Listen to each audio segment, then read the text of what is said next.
बिस्मिल्लाहिर्रहमानिर्रहीम। I am Waqas Ahmad. Hopefully students आप लोग फाइन होंगे। आज हमारा नेक्स्ट लेक्चर है design and analysis of algorithm का, जिसमें हमारा आज टॉपिक है रिकरियन।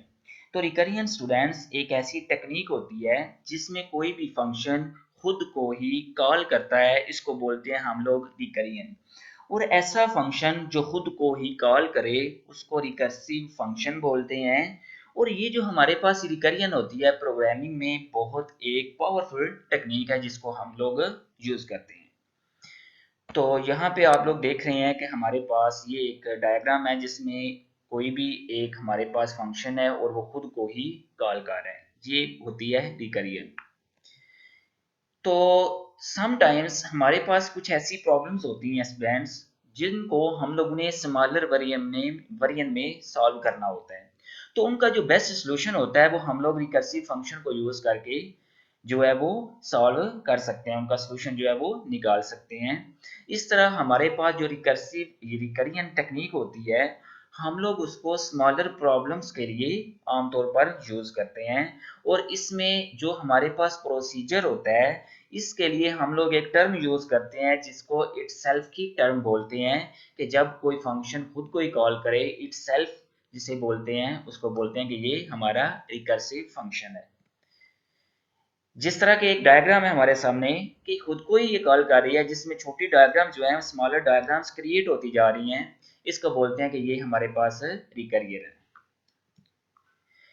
रिकरियन स्टूडेंट्स हमारे पास जब हम लोग किसी भी फंक्शन को यूज करते हैं कि वो फंक्शन खुद को कॉल करे तो हम लोग उसको रिकर्सिव फंक्शन बोलते हैं।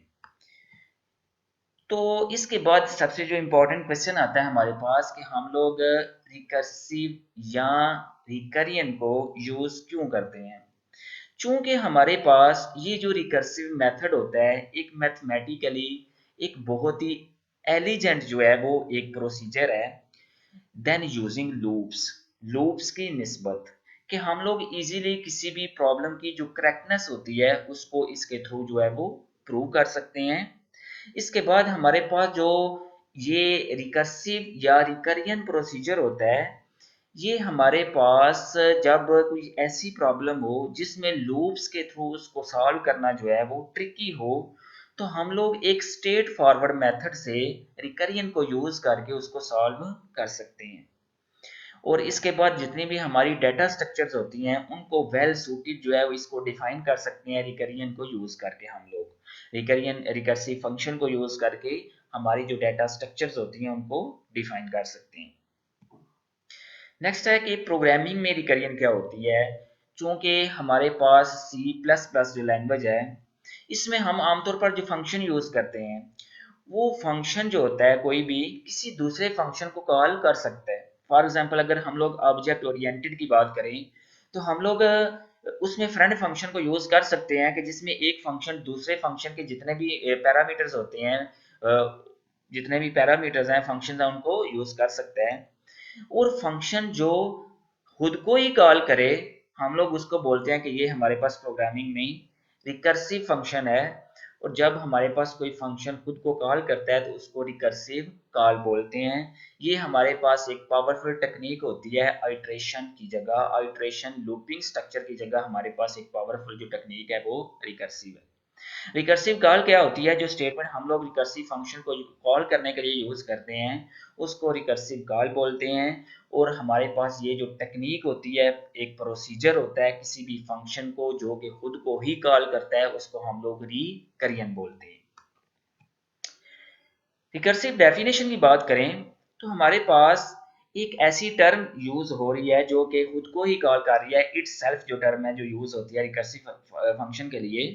तो रिकर्सिव के लिए हमारे पास टू केसेस होती हैं, ये बहुत इंपॉर्टेंट है कि एक होता है हमारे पास बेस केस, एक होता है हमारे पास जनरल केस। बेस केस हमारे पास क्या होता है जिसमें हमारे पास सॉल्यूशन जो है can be stated non recursively, कि हमारे पास एक सॉल्यूशन होता है, एक ऐसा स्टेप मौजूद होता है जिसमें नॉन रिकर्सिवली उसका सॉल्यूशन होता है।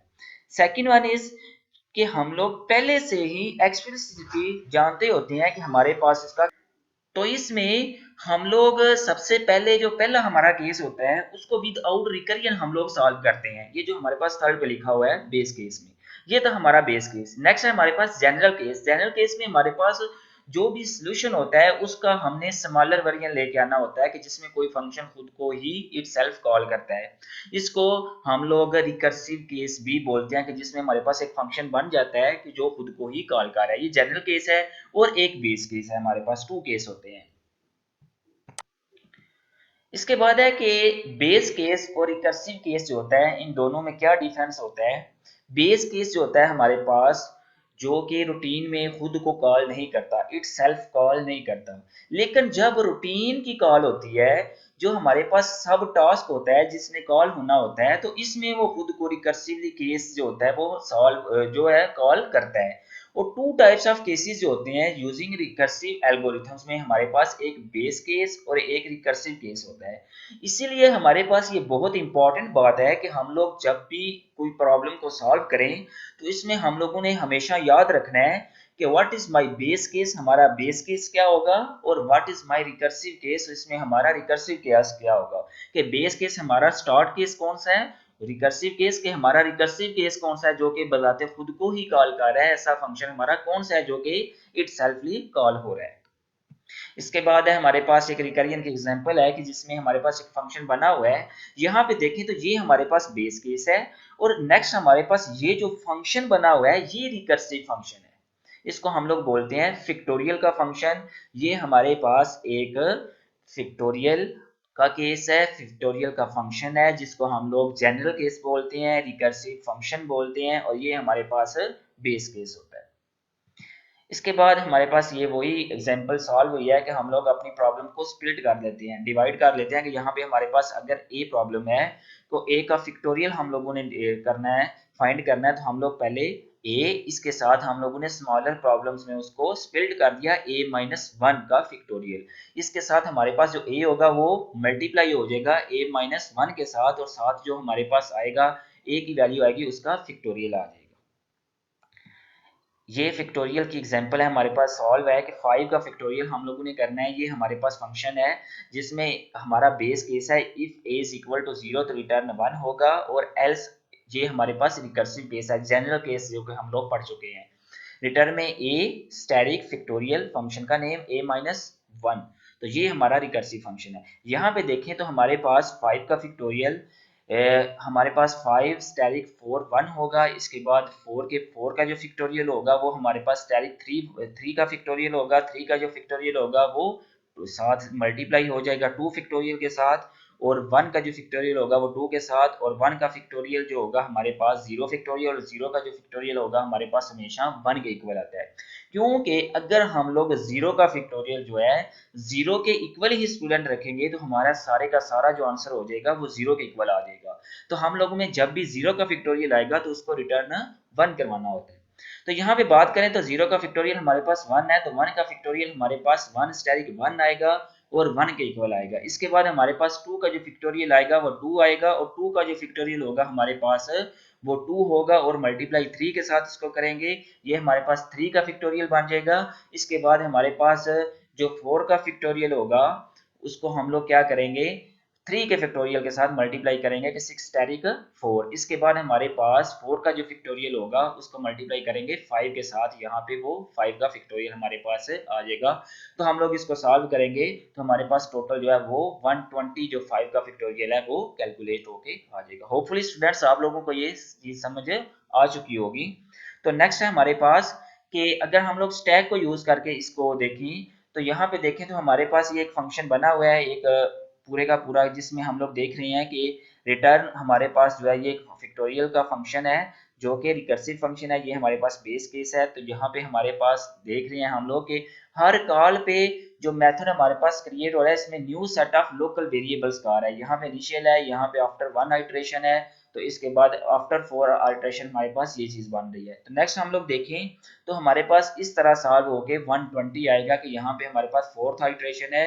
इसके बाद हमारी आइट्रेशन कम होके अपनी सोल्यूशन की तरफ जा रही है। यहाँ पे हमारे पास जो रिजल्ट कैलकुलेट होके आ रहा है। इसके बाद है कि हमारे पास प्रॉपर्टीज क्या होती हैं रिकर्सिव फंक्शन की। कि हमारे पास कोई भी जो प्रॉब्लम होती है रिकर्सिव की, इसकी कैरेक्टरिस्टिक्स क्या होती हैं।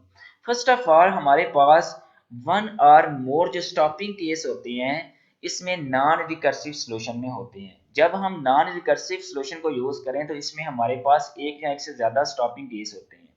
जबकि हमारे पास ये जो केस होती है रिकर्सिव, अगर हम लोग सॉल्व करें रिकर्सिव मेथड को यूज करके, तो जितने भी स्टॉप केस होते हैं उनको हम लोग रिड्यूस्ड कर देते हैं, स्प्लिट करके रिड्यूस कर देते हैं। इसके बाद हमारे पास जो प्रॉब्लम होती है, इसमें हम लोग रिड्यूस कर देते हैं स्टॉपिंग केस को, और हम लोग रिलेटिवली इजी टू इसको सॉल्व कर सकते हैं। जब स्टॉपिंग केस जो है हमारे पास कम हो जाएंगे तो हम लोग इजीली उसको सॉल्व कर सकेंगे। ये हमारे कैरेक्टरिस्टिक्स होंगे। तो हम लोगों ने जब भी किसी रिकर्सिव प्रॉब्लम को सॉल्व करना होता है, तो इसमें हमारे पास जो स्टेप्स होते हैं वो ये हैं कि फर्स्ट ऑफ ऑल हमने ट्राई करना है कि सिंपल वेरिएंट ऑफ इटसेल्फ, कि हम लोग सबसे सिंपल फंक्शन को ही बनाएं जो कि स्ट्रेट फॉरवर्ड हमारी प्रॉब्लम का जो है वो सोल्यूशन है हमें दे। इसके बाद हमारे पास जो स्टॉपिंग केस क्या है उसको डिटरमाइन करें। And second one is important चीज कि हमारे पास रिकर्सिव स्टेप क्या होगा, हमारे पास रिकर्सिव फंक्शन क्या होगा, उसको डिटरमाइन करें कि हमारे पास वो क्या होगा।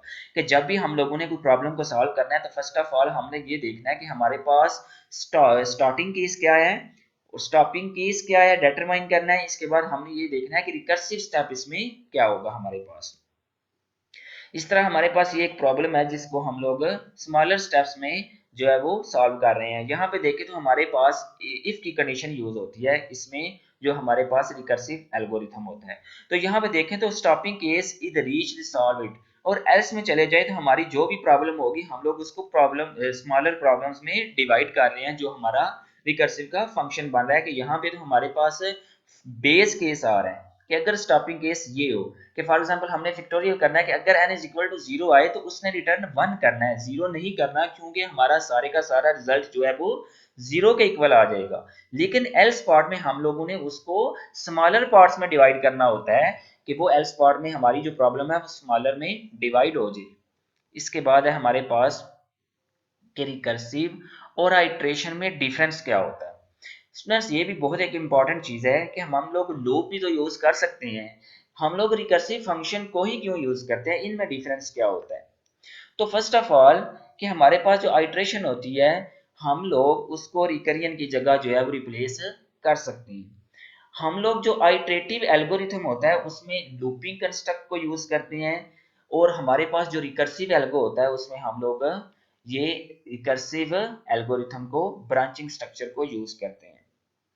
चूंकि हमारे पास स्टूडेंट्स ये बहुत इंपॉर्टेंट चीज है कि ये जो रिकर्सिव सॉल्यूशन होता है ना, ये हमारे पास लेस एफिशिएंट है, जबकि हमारे पास जो लूपिंग स्ट्रक्चर होता है वो हमारे पास ज्यादा एफिशिएंट होता है। लेकिन टाइम कम्प्लेक्सिटी को देखें, स्पेस कम्प्लेक्सिटी को देखें, चूंकि हमारा जो कोर्स है वो है design and analysis of algorithm का, तो हम लोगों ने जो सबसे इंपॉर्टेंट चीज डिस्कस करनी होती है इसमें टाइम स्पेस, टाइम कम्प्लेक्सिटी और स्पेस कम्प्लेक्सिटी को डिस्कस करना होता है। हम लोग अपने रिकरियन टॉपिक के बाद अपने रिकर्सिव रिलेशंस को डिस्कस करेंगे, जिसमें हम लोग रिकरियन इक्वेशंस को और रिकरियन मेथड्स जो होंगे हम लोग उनको डिस्कस करेंगे, जिसमें हम लोग देखेंगे कि ये कितनी इंपॉर्टेंट चीज है कि हमारे पास जो टाइम कम्प्लेक्सिटी होती है और स्पेस कम्प्लेक्सिटी होती है।